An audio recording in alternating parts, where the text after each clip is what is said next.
Pagka iniwan ka ng asawa mo, siya ang pumapatid ng tali, ng obligasyon mo. Ba, iniwan ka, asawa mo, iniwan ka, no? Siya mismo ang pumapatid ng pananagutan mo sa kanya. Basahin natin ang 7:15 ng unang Korinto. Gayunmay kung humiwalay ang hindi sumasampalataya, ay bayaan siyang humiwalay. Ang kapatid na lalaki o kapatid na babae ay hindi natatali sa mga ganitong bagay, kundi sa kapayapaan kayo tinawag ng Diyos. Pagka ikaw ay hiniwalayan ng asawa mo, iniwanan ka na, napatid na yung tali, hindi ka na natatali, no?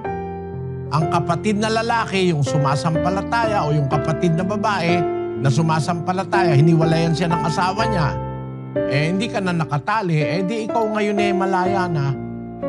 Siya ang umalis Ngayon, kung malaya ka na, pwede kang mag-start anew. Pero kung may pag-asa pa, huwag ka munang mag-aasawa. Pero kung yung asawa mo, hiniwalayan ka, tapos sumama na sa ibang lalaki, ay mahirap na yun, ano? Kasi merong provision ng Biblia ng reconciliation 7:11 ng unang Korinto. Datapwat kung siya'y humiwalay ay manatiling walang asawa o kaya'y makipagkasundo sa kanyang asawa at huwag hiwalayan ng lalaki ang kanyang asawa. Batas sa iglesyang totoo. Sa loob ng iglesyang totoo, hindi sa iglesyang tinayo ng tao.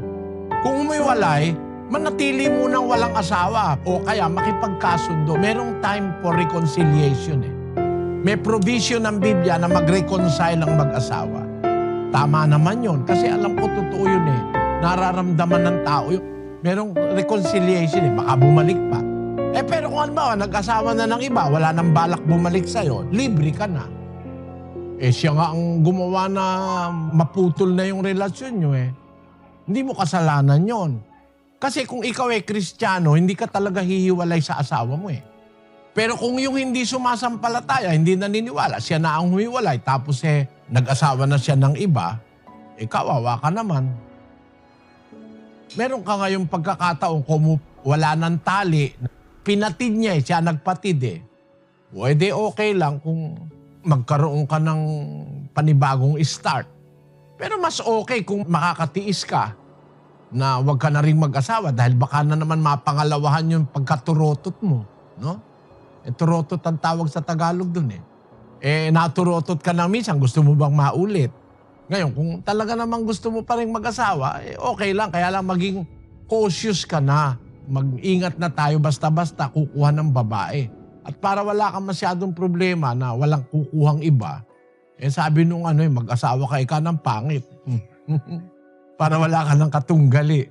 May kantang ganun Pero yun naman sinasabi ko lang sa'yo kapatid, bilang halimbawa na talagang kasi ang buhay mag-asawa, isa yan sa pinakamaselang relasyon.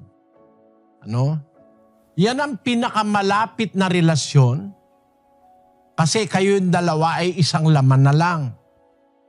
Sabi ng Biblia, yan ang pinakamalapit na relasyon. Pero isa yan sa pinakadelikadong relasyon. Pag hindi yan na-guide ng aral ni Kristo, ang pupuntahan ng pag-aasawa, distraction. Destruction of the family, destruction of your soul, and losing your salvation.